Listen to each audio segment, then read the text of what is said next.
Sir, Thoothukudi மாவட்டம் கோவில்பட்டியில் காளிகாம்பாள் கோயிலை சார்ந்த ஒரு பூசாரி அங்கே இருக்கக்கூடிய கருவேல முள், கத்தாழை முள், இந்த மாதிரி முள் படுக்கையெல்லாம் பெரிய அளவில் வச்சுட்டு அது மேலே படுத்துக்கிட்டு அருள்வாக்கு சொல்கிறாரு. அதை கேட்க நூற்றுக்கணக்கான மக்கள் போய் குமிஞ்சிருக்கிறாங்க. சிலர் என்ன சொல்கிறாங்கன்னா, இந்த மாதிரி முள்ளில் படுத்து அருள்வாக்கு சொல்லும்பொழுது அது உண்மையாக இருக்கும், அது பழிக்கும் அப்படின்னு சொல்கிறாங்க. இது எந்த விதத்தில் உண்மையாக இருக்கும்? இந்த மாதிரி முள்ளில் படுக்கிறது அப்படிங்கிறது எப்படி? ஒருவேளை முள்ளு குத்தாதா, ரத்தம் வராதா, அதை தாங்கிக்கிட்டு தான் அருள்வாக்கு சொல்லணுமா? இது சரியான புரிஞ்சிக்க முடியல. அறிவியல் ரீதியாகவும் இல்லை ஆன்மீக ரீதியாகவும் இது எப்படி புரிந்து கொள்வது? அப்படி சொன்னாக்க அது உண்மையாக இருக்குமா சார்? இது எப்படி உண்மை? அதை பற்றி சொல்லுங்கள் சார். அருள்வாக்கு அப்படின்றது வந்து உண்மைதான். இந்த அருள்வாக்கு அப்படின்றது பல வகைகளில் சொல்லலாம். யூனிவர்சல் மைண்டுன்னு ஒன்று இருக்குது, ஆகாஷிக் ரெக்கார்டுன்னு ஒன்று இருக்குது. நீங்கள் யூனிவர்சல் மைண்டுனாலும் ஆகாஷிக் ரெக்கார்ட்னாலும் எல்லாம் ஒன்று தான், ஒரு அரசு ஒன்று தான். அதில் பாஸ்ட், ப்ரெசன்ட், ஃபியூச்சர் எல்லாமே இருக்குது. பாஸ்ட், ப்ரெசன்ட், ஃபியூச்சர் எல்லாமே ஒரு இருக்குது. அந்த யூனிவர்சல் மைண்டில் இருக்குது. அது ஆகாஷிக் ரெக்கார்டுன்னு ஒன்று இருக்குது, அதில் இருக்குது. அதில் இந்த பிரபஞ்சத்தில் இது வரைக்கும் நடந்ததும் இருக்குது, இப்போ நடந்துக்கிட்டதும் இருக்குது, இது மாதிரி என்ன நடக்கும்ன்றதும் இருக்குது. அது ரெக்கார்டு, ஒரு யூனிவர்சல் ரெக்கார்டு. அந்த ரெக்கார்டை யார் வேணாலும் ஆக்சஸ் பண்ணலாம், யார் வேணாலும் ஆக்சஸ் பண்ணலாம். அந்த டெக்னிக் நம்ம தெரிந்த போது anybody can access in this world. அது சில அந்த டெக்னிக் தெரியும், அந்த யோகா டெக்னிக் தெரியும். அந்த டெக்னிக் தெரியும், யார் வேணாலும் ரீச் பண்ணி சொல்லலாம். அப்போ 2050 வருடம் இந்த நாட்டில் இந்த டேட்டில் என்ன நடக்கும் அப்படின்னு நீங்கள் அது பார்த்தீங்கன்னா அங்கே இருக்கும். அங்கே வீடியோவே பார்க்க முடியும். அந்த ரெக்கார்டு நீங்கள் ஆடியோவும் எடுக்க முடியும், வீடியோவும் எடுக்க முடியும், எப்படி வேணாலும் எடுக்க முடியும். அந்த ரெக்கார்டை எடுத்து அதை பார்த்து சொல்கிறான். இப்போ நீங்கள் ஒரு கேள்வி கேட்குறீங்க, அதுக்கு ஆன்சர் அங்கே இருக்குது, அதை அவர் எடுத்து சொல்கிறார். தட் இஸ் கால்ட் அருள்வாக்கு.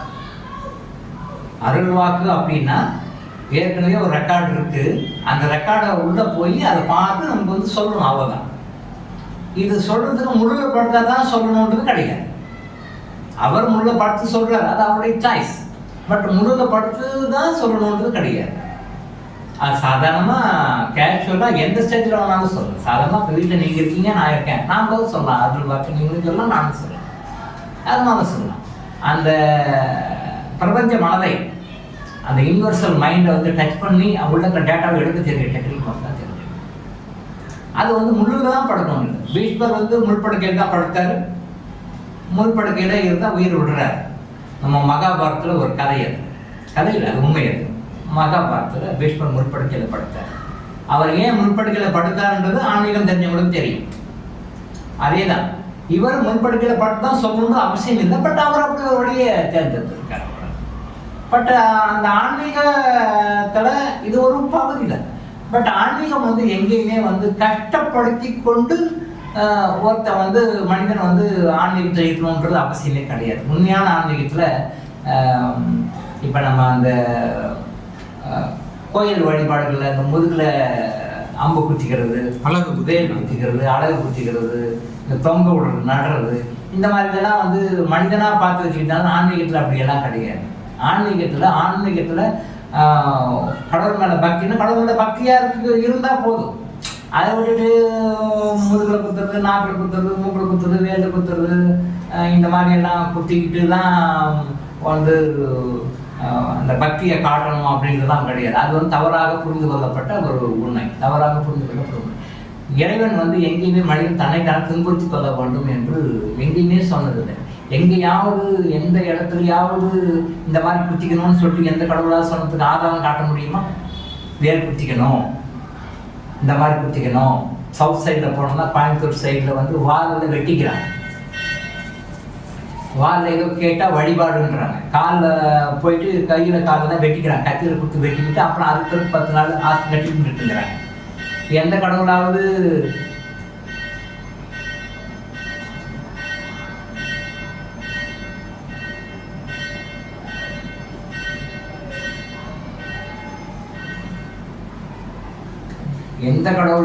அப்படி வெட்டிக்கணும்னு எங்கேயா சொன்ன ரெஃபரன்ஸ் எல்லாம் எங்கேயா இருக்கா? இல்லை. சவுத் சைடில், தமிழ்நாட்டில் சவுத் சைடில் ஒரு ஊரில் சாணத்தை எடுத்து ஒருத்தர் மேலே ஒருத்தர் வீசி எரிஞ்சிக்கிறாங்க. கேட்டால் அது ஒரு பக்தியாம். சாணத்தை எடுத்து ஒருத்தர் மேலே ஒருத்தர் வீசி சாமி கும்பிடணும்னு சொல்லி எங்கேயாவது கடவுளை எங்கேயாவது சொல்லிக்கிறாரு, ஏதாவது ரெஃபரன்ஸ் தான் இருக்கா அவனுக்கு? இல்லை. சில ஏரியாவில் தலையில் தேங்காய் உடைக்கிறாங்க. வரிசையாக உட்கார வச்சு வீரபத்திர சாமி நான் தலையில் தேங்காய் உடைக்கிறேன்னு சொல்லிட்டு தேங்காயை தலையில் கூட கல்லில் உடைக்க வேண்டியது தானே. தேங்காயை உடைக்கிறது தலையில் எடுத்து கொடுக்கணும், இடமா இல்லை. அங்கே என்ன வெறும் மணல், அங்கே ஃபுல்லாக மணல் வச்சுருக்கு, தேங்காயை உடைக்க முடியலையா என்ன? அதை போய் ஏன் தலையில் உடைக்கணும்? தலையில் உடைச்சி அவர் தலையில் காயமாகி அதுக்கு ட்ரீட்மெண்ட் எடுக்கிறாரு.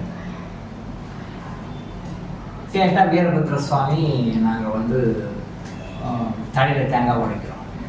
எந்த சாமியும் வந்து தலையில் தேங்காய் உடைக்க சொன்னது. இந்த மாதிரி நிறைய பேசலாம், நிறைய மாதிரி மூடநம்பிக்கைகள் நிறைய இருக்கு. இதெல்லாம் மூடநம்பிக்கை. இதுதான் மூடநம்பிக்கை, இதுதான் மூடநம்பிக்கை. முள்ளு மேலே படுத்திருந்து அவர் சொன்னார் அப்படின்ற ஒரு மெசேஜ் உங்களுக்கு வந்தனால தான், ஓ இது ஏதோ முள்ளு மேலே படுத்துன்னு சொன்னாராப்பா நீங்கள் என்ன கேள்வி கேட்குறீங்க. இது வந்து ஒரு அட்ராக்ஷனை கிரியேட் பண்ணுறதுக்காக பண்ணுறது தான். இப்போ இவரே சாதாரணமாக தான் இந்த கேள்வி எங்கிட்டே வந்திருக்காரு இல்லையா? அவர் ஏதோ முள்ளு மேலே படுத்துருக்கிறாரு பார்த்துட்டு முள்ளு மேலே படுத்து சொல்கிறாருன்னு அதை பேப்பரில் போட்டு அதை நீங்கள் படித்து மீடியாவில் பார்த்து நீங்கள் எங்கிட்ட கேள்வி கேட்குறீங்க. அப்போ ஒரு ஒரு டூலை கிரியேட் பண்ணுறதுக்காக தான். அது முள்ளு மேலே படுத்தணும்னா முள்ளு மேலே படுத்தாலும் ஞானம் வராது, முள்ளு மேலே படுத்தா தான் வராது, சாதாரணமாக எப்போனாலும் வரும். ஸோ அப்போ இந்த மாதிரி விஷயங்கள்லாம் தான் மூட நம்பிக்கை உள்ள விஷயங்கள். இந்த மாதிரி விஷயங்கள் நிறைய இருக்குது.